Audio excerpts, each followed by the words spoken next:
Nation news India 24 के news bulletin में आप सभी का स्वागत है। आइए उत्तर भारत की कुछ खास खबरों के साथ हाजिर हूँ मैं अब्दुल अजीज। ज्ञान का सागर सूखा है, जब तक शिक्षक भूखा है, ज्ञान का सागर सूखा है। मोदी जी इंसाफ करो, इंसाफ करो, इंसाफ करो। योगी जी इंसाफ करो, इंसाफ करो, इंसाफ करो। 6 साल का केंद्र राज जारी करो, जारी करो। 6 साल का केंद्र राज जारी करो, जारी करो।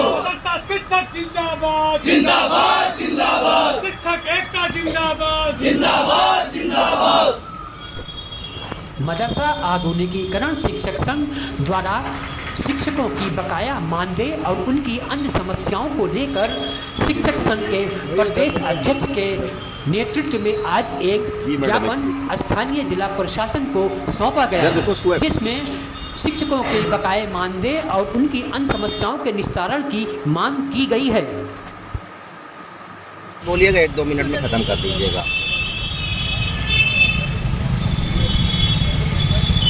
क्या नाम है आपका? क्या है? मेरा नाम है शोहाना आलमी। मैं मदरसा दारुल मुस्लिया दूसरे मेरे को मुस्लिम नगर सासापारा से हूँ। सर, मैं बहराइच से जाती हूँ और सासापारा तक कम से कम मेरा पर डे खर्चा 100 रुपया आ रहा है दिन में। और हम लोग को 5-6 साल किया है। केंद्रांश मिला भी नहीं है 5-6 साल से, और राज्यांश जो मिल रहा था वो भी हम लोग को 5-6 महीने से नहीं मिला है।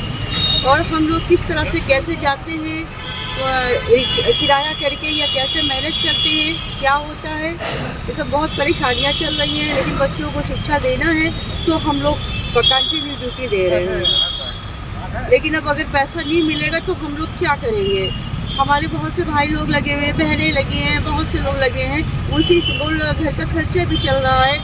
तो और हम लोग किराए पे आते जाते हैं तो हम लोग को कहाँ से मैनेजर तो देने वाले नहीं हैं। अगर सरकार या केंद्र सरकार हम लोग की मदद नहीं करेंगे तो हम लोग क्या करें?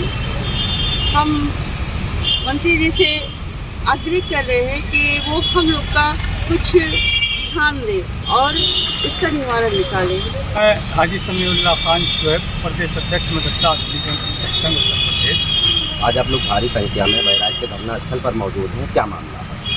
देखिए, ये मदरसों में आधुनिकीकरण योजना तकरीबन 23-24 साल पुरानी योजना है और बहुत ही अच्छी योजना है। ये मदरसों में चूँकि पार्टिकुलर मजहबी तालीम दी जाती थी, उसके उपरांत भारत सरकार ने सोचा कि हम भी मदरसों में पढ़ने वालों बच्चों को समाज की मुख्यधारा से जोड़ेंगे, इनको भी मॉडर्न सब्जेक्ट दिया जाए, अच्छे बच्चे मिले, समाज से ये भी जुड़े।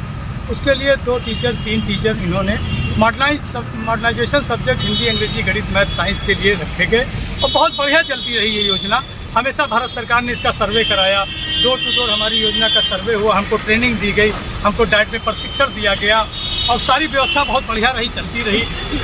बीजेपी सरकार आई, बीजेपी से भी हम लोग संतुष्ट हुए। हमारे प्रधानमंत्री जी का ये नारा हुआ, सबका साथ, सबका विकास, सबका विश्वास। एक दिल में आशा जगी कि चलिए बहुत बढ़िया नारा है, हम लोगों का भी कायाकल्प होगा, हम लोगों को भी समाज से जोड़ने का काम करेंगे।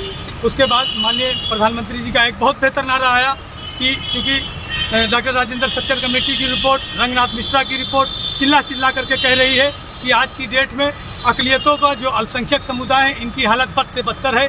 लिहाजा इनको समाज की मुख्यधारा से जोड़ने के लिए हमारे प्रधानमंत्री जी ने कहा कि हम ये अल्पसंख्यक वर्ग को एक हाथ में लैपटॉप, एक हाथ में कुरान देंगे। बहुत बढ़िया बात कही, हम लोग इस पर जो है लबैक किया। लेकिन उसके बाद माननीय प्रधानमंत्री जी की सारी बात झूठी, बेबुनियाद, धरातल पे कहीं कुछ है ही नहीं। इसके सापेक्ष में मैं खुद दिल्ली जा कर के मैंने 10 लेटर माननीय प्रधानमंत्री जी को लिखा कि मैं आपसे मिलना चाह रहा हूँ, एक संगठन आपसे मिलना चाह रहा है। मैं प्रधानमंत्री कार्यालय गया, वहाँ पर ज्ञापन दिया, वहाँ पे मांग पत्र दिया, जिसका जवाब भी आया, लेकिन हमको वक्त नहीं मिला। मैं अपने मुख्यमंत्री, यशस्वी मुख्यमंत्री माननीय योगी आदित्यनाथ जी से 2 बार मिला इसके संबंध में। योगी जी ने आश्वासन दिया, हमारा बकाया पैसे के लिए माननीय योगी आदित्यनाथ जी ने भारत सरकार को चिट्ठी लिखी कि ये शिक्षक कार्यरत है, बहुत बेहतर स्कीम है और इनका इतना रुपया बकाया है, कई 100 करोड़ रुपया बकाया है, ये पैसा दिया जाए। लेकिन हमारे यशस्वी मुख्यमंत्री माननीय योगी आदित्यनाथ जी की बात को भी एक डिब्बे में डाल दिया गया, उनकी भी बात को कहीं नहीं सुनाया गया।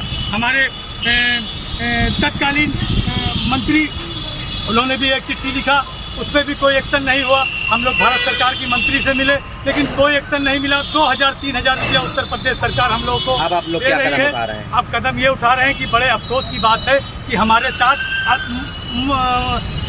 बहुसंख्यक समुदाय के हिंदू साथी भी बहुत से ज़्यादा जुड़े हैं। अब बताइए, वो सारे साथी यहाँ पे दर्जनों की संख्या में हैं और धर्म परिवर्तन के लिए भी वो लोग, बताइए, माननीय प्रधानमंत्री जी से निवेदन कर चुके हैं कि हमको इजाज़त दीजिए। हमको 7 साल 8 साल से हमको मानदेय नहीं मिला है। अब इससे ज़्यादा शर्मनाक की क्या बात है। हम लोग रोके हैं, आश्वासन दिए हैं कि परेशान ना होइए, वार्ता चल रही है, हम लोगों को मानदेय मिलेगा, हमारे भी दिन अच्छे गुजरेंगे। आप लोग इस तरह की कोई हरकत न करिए। आश्वासन हम लोगों ने दे रखा है अपने बहुसंख्यक साथियों को कि आप लोग संयम बरतें। इंशाअल्लाह वो दिन आएगा जो हम लोगों के लिए सही दिशा में सरकार काम करेगी।